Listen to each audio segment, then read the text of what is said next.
Hey folks, I'm Rob.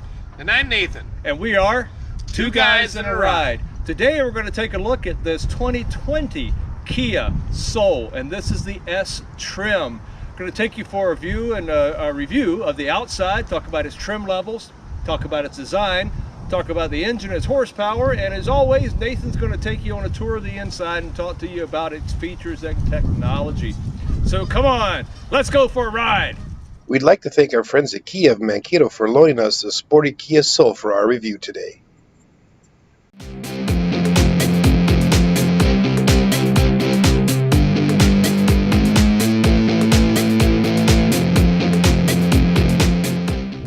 There are 6 trim levels, starting with the LX that starts at $17,490, the S trim that starts at $20,290, the GT trim that also starts at $20,290, the X line that starts at $21,490, the EX line that starts at $22,690, and the GT line turbo that starts at $27,490. Now, the GT line turbo is powered by a 1.6 liter dual overhead cam 16 valve engine that is a 4-cylinder, producing 201 horsepower and 195 pound-foot of torque. All the others have a 2-liter dual overhead cam 16 valve 4-cylinder, producing 147 horsepower and 132 pound-foot of torque. There's a 6-speed transmission with the GT line turbo, putting out fuel mileage of 25 city, 31 highway, and 27 combined. And there's a intelligent variable transmission available as well, with a 27 city, 33 highway, 30 combined. The GT line turbo does have a 7-speed dual clutch transmission, 27 city, 32 highway, and 29 combined. Now on the front end, you see the multi-focus reflector headlights. There are also projector beam headlights, or LED headlights and LED fog lights on the GT line turbo. Now in the higher trims, there are the mirror mounted LED turn indicators, and on all vehicles there's the 4-wheel disc with anti-lock brakes, either 11 or 12-inch ventilated front rotors, and 10.3 or 11.2 solid brake rotors. You do have McPherson front struts and a rear coupled torsion beam axle. Now there are 16-inch to 18-inch wheels, running with 205/60R16 tires up to 235/45R18 tires. Here's a shot of that double overhead cam 16 valve 4-cylinder engine, putting out 147 horsepower in this trim level.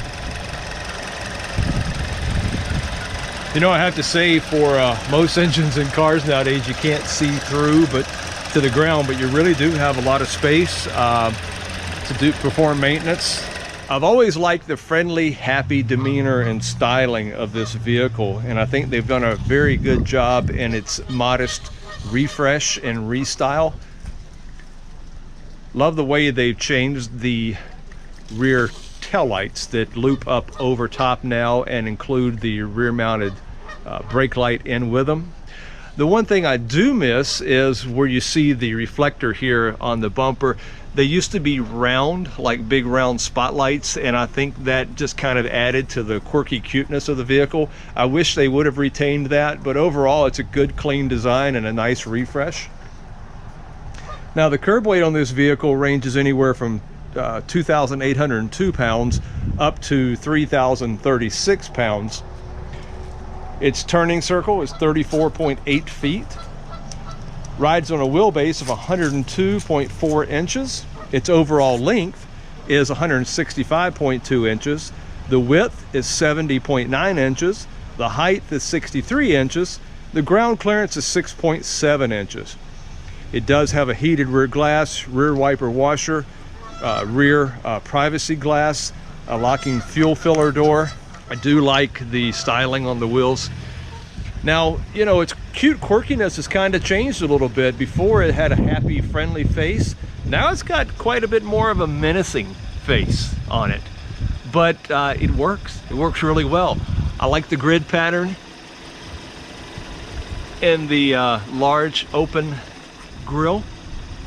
And you see now the headlights are down below where they used to be up top, and they were much larger and more round. I like the trim piece that carries along right here on the piano black with the chrome strip in the middle.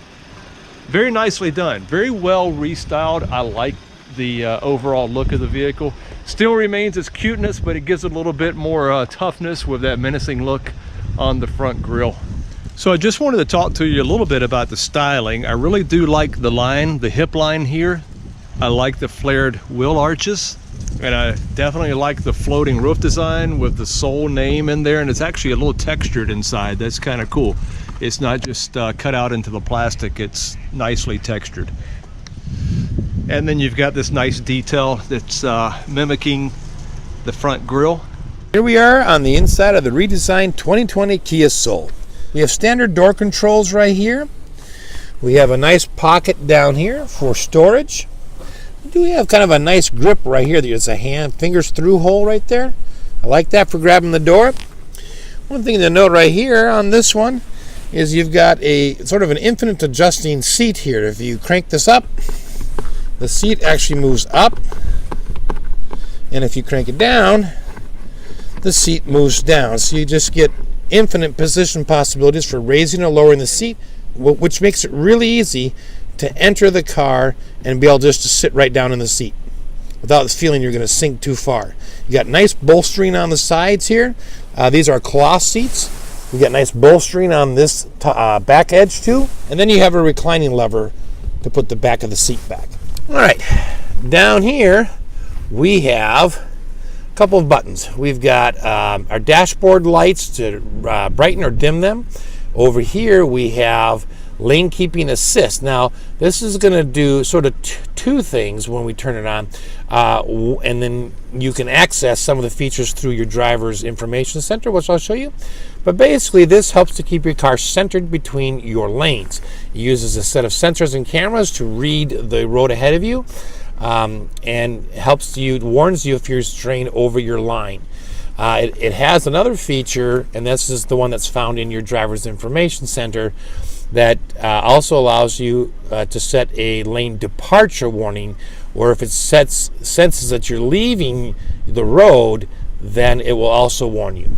This is a blind spot monitoring, and that is when a car's next to you, you're going to see this little symbol in your mirror. Right where the cars are, a little light will come on, and there's one in both mirrors. So if someone's next to you, it's going to give you a little visual warning. Okay, over here then we have, this is the a button that if you turn it on, it will shut off the engine when you're stopped, like a stoplight or a stop sign, and then as soon as you accelerate, it'll turn the engine back on. It's a gas-saving feature. This one over here, of course, is your traction control, which helps to keep your car from slipping in rain or slippery weather like snow or ice. It's not an all-wheel drive or a four-wheel drive by any means, but traction control is really nice to help keep your car going straight down the road on slippery surfaces. Over here we've got telephone control. We've got some voice commands we can do through the car. We've got a mode selector button for the stereo. We've got volume up and down, and then we have some selector buttons.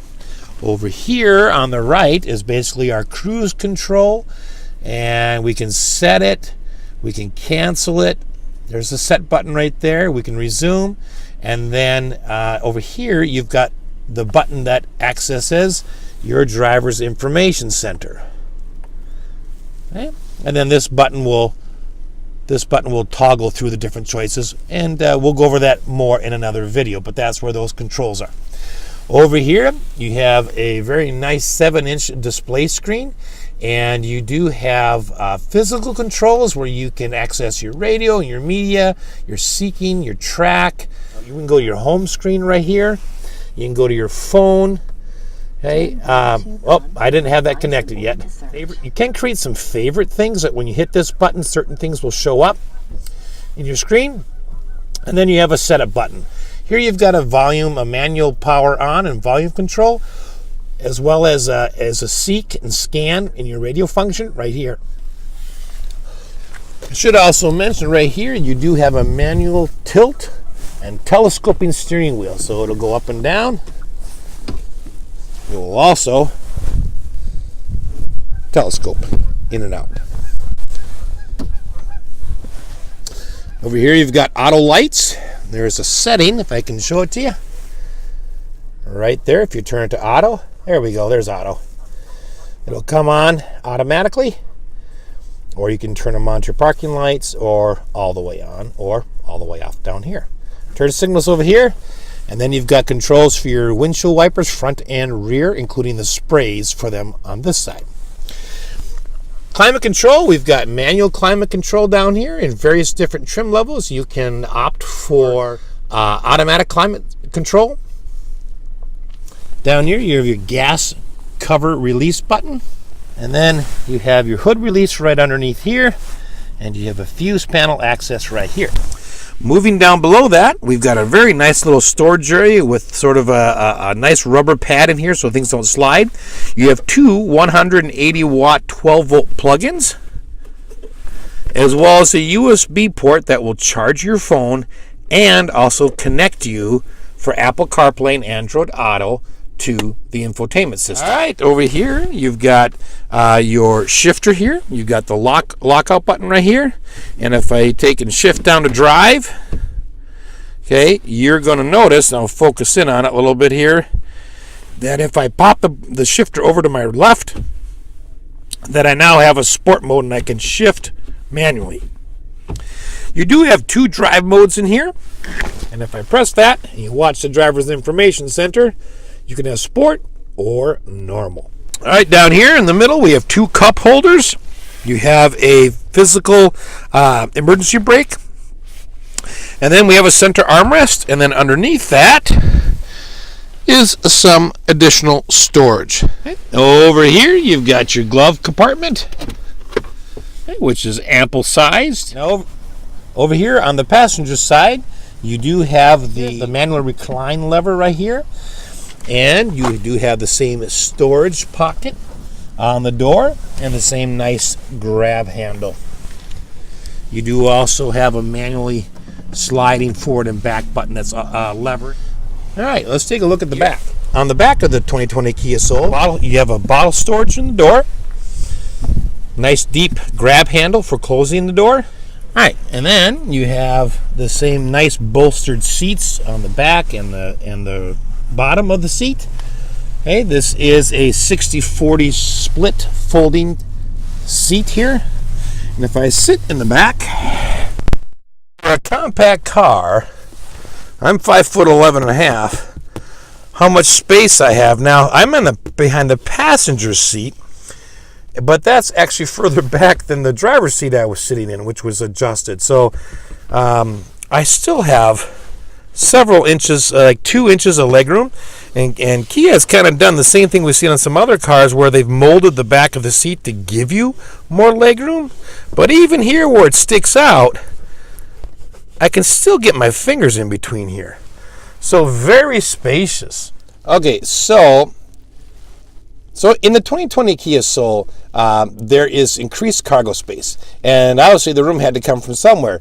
So the changes in measurements between the 2020 Kia Soul and the 2019 is that there's actually 0.2 inches increased legroom in the front, but there is 0.2 less inches of headroom in the front and 0.3 inches of less rear legroom. Okay. So all that to give you a very large cargo area, quite a bit larger than last year's model. And again, I showed you on my legs, and I'm sitting behind a seat that's pushed back farther than I was in the driver's seat, and I still had inches of legroom. Okay, and you can see there's plenty of headroom. So the sacrifices made were just tiny. And if you step into the 2020 Kia Soul, you're not going to notice like, oh wow, I have a lot less legroom. No, it's plenty of room in here. Kia's done a really nice job of increasing the cargo space while really taking absolutely nothing away from the consumer.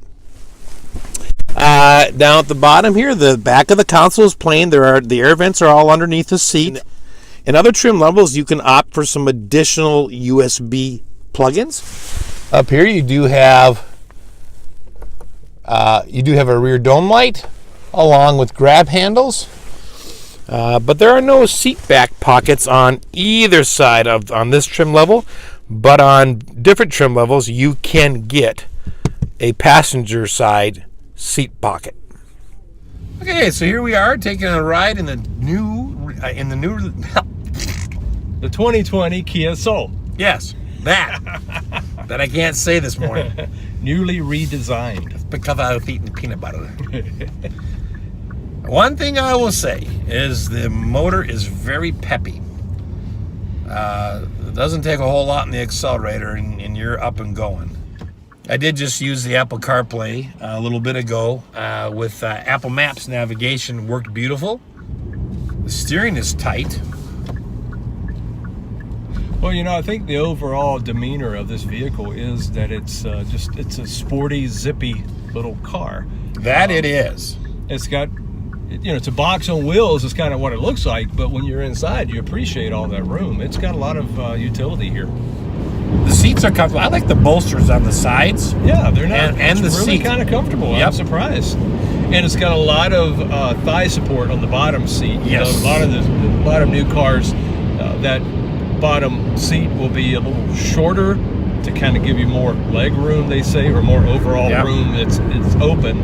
But here you've got a bigger bottom seat that gives you more thigh support. Overall, though, it's fairly quiet.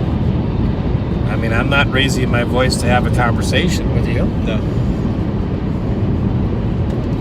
You do have some hard touch plastics over here on the door area where you rest your arm, right around the window and lock switches. But that's typical, most any other car. Especially in a compact car. Yeah.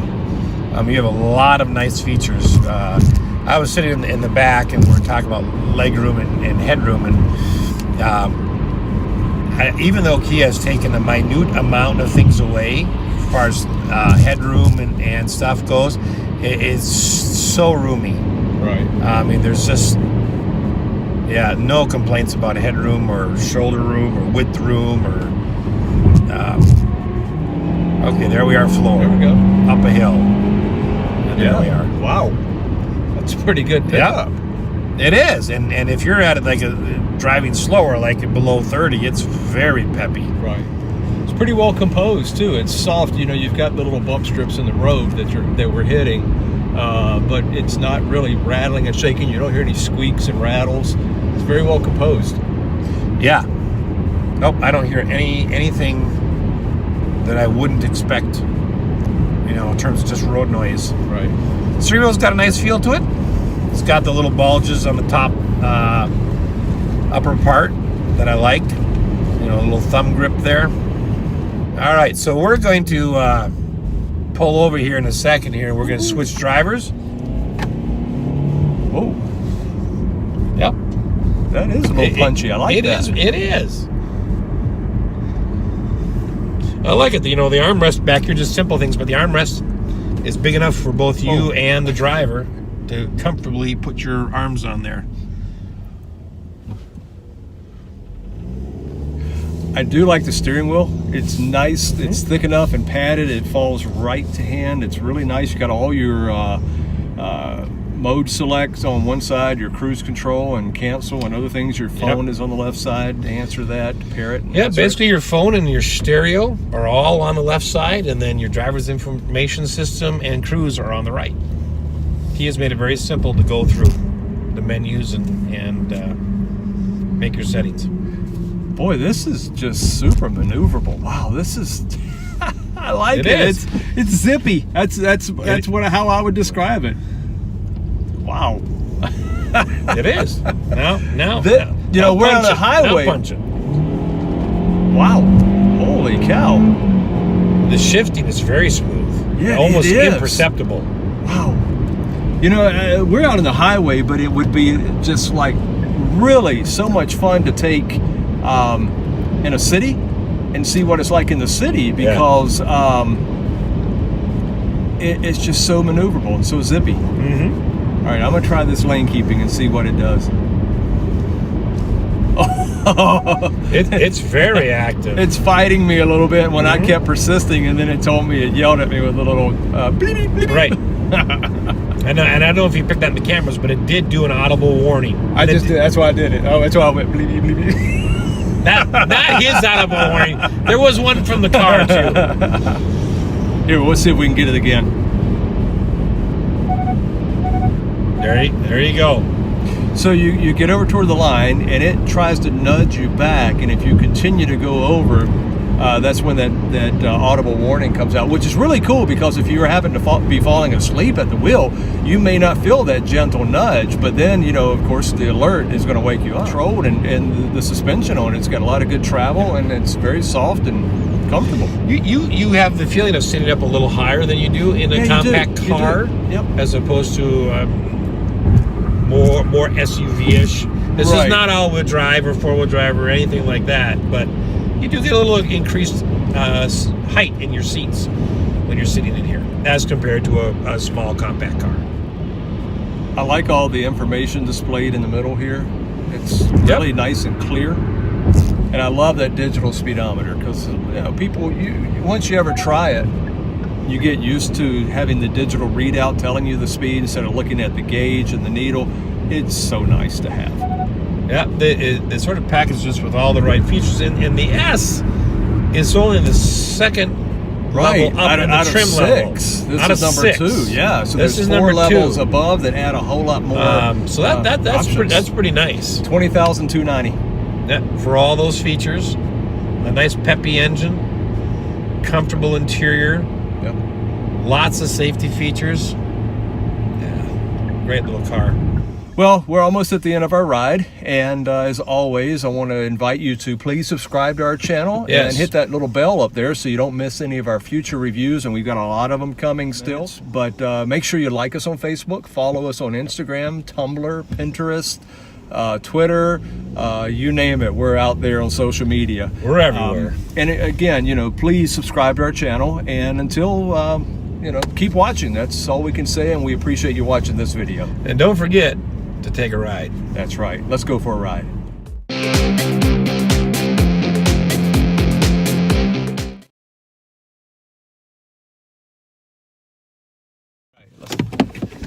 Let's try this out. Drill! Oh, it's cold out.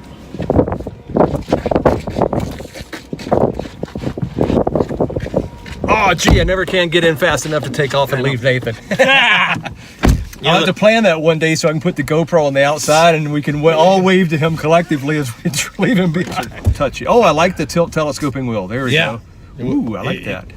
Don't take the steering wheel off. Well, yeah. It takes the whole wheel off. Look, I like this tilting and telescoping wheel. That because you did turn it. So when you turn the signal on, it negates that. Okay. Most people that use their signals don't have this issue. Rob says he only turns his blinkers on at Christmas. Well, you used to fuss at me because I would turn them on and leave them on. So, But it was nice. 1 week I'd be on all left side, and the following week I would change and I'd just turn on the right side and leave it on. Yeah.